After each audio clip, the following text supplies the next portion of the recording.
Hello दोस्तों। तो इस वीडियो में हम लोग कवर करने वाले हैं basic concept of micro economics और इसमें हम कवर करेंगे वेल्थ, पर्सनल इनकम और पर्सनल डिस्पोजेबल इनकम। चलिए शुरू करते हैं। तो सबसे पहले यहाँ पे है वेल्थ। तो वेल्थ का मतलब होता है wealth refers to anything which has market value and can be exchange for money. तो वेल्थ का मतलब क्या होता है? ऐसी कौन सी भी चीज़ जिसका मार्केट में वैल्यू है, मतलब आप अगर उसको लेके जाओगे मार्केट में तो उसको बेच पाओगे। जैसे आपकी संपत्ति, आपकी प्रॉपर्टी, आपके शेयर्स, इन्वेस्टमेंट, कोई भी ऐसी चीज़, पैसा, ये सब क्या आपका वेल्थ होता है जिसका कोई ना कोई एक्सचेंज वैल्यू है, और एक्सचेंज किसके साथ? मनी के साथ। ठीक है।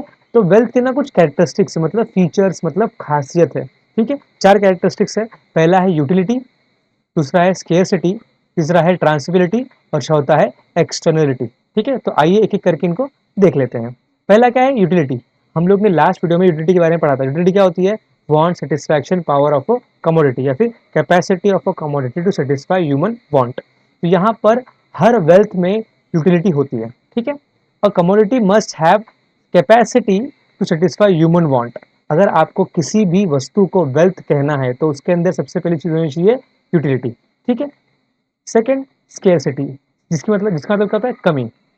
A commodity must be scarce in supply in relation to its demand if it is to be included in term of wealth. अगर आपको किसी भी वस्तु को वेल्थ कहना है, अगर आपको किसी वस्तु को वेल्थ कहना है तो आप उस वस्तु की कमी होनी चाहिए सप्लाई में, ताकि उसका डिमांड बढ़ते जाए और वो चीज़ महंगी होती जाए।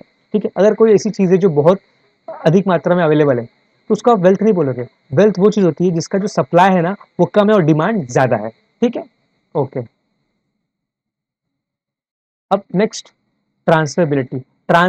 ट्रांसफरेबिलिटी मतलब क्या? ट्रांसफर करना। ठीक है। A commodity should be transferable from person to person as well as place to place.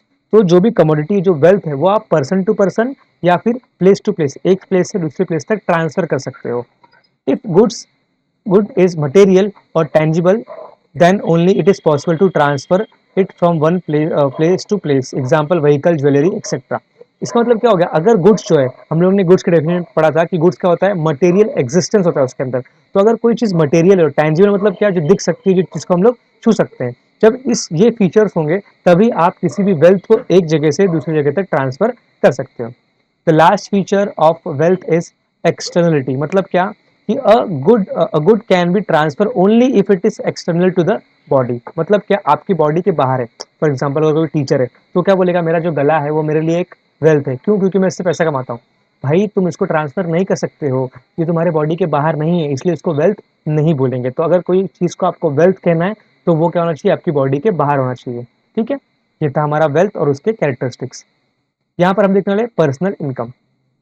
Personal income, earnings receive by a person from all sources is called personal income. हम लोग ने class में discuss किया था कि income कमाने के 5 source होते हैं मुख्य रूप से। कौन कौन सा? इनकम फ्रॉम प्रॉफिट हो सकता है, रेंट की इनकम हो सकती है, अदर इनकम हो सकती है, कैपिटल गेन हो सकता है और इनकम फ्रॉम अदर सोर्सेस हो सकता है। ठीक है। ऐसे 5 सोर्सेस हैं जहाँ से हम लोग अलग अलग तरीके से इनकम कमा सकते हैं, रेंट के रूप में, प्रॉफिट के रूप में, सैलरी के रूप में और कैपिटल गेन के रूप में या फिर अदर सोर्सेस में, जिसमें इंटरेस्ट वगैरह आपको मिलता है एफडी से या फिर शेयर्स पे डिविडेंड मिलता है। ये तो जब इन सारे सोर्सेस को, ये क्या है? सोर्सेस है। यहाँ से जब व्यक्ति इनकम कमाता है उसको क्या बोलते हैं? पर्सनल इनकम बोलते हैं। ठीक है।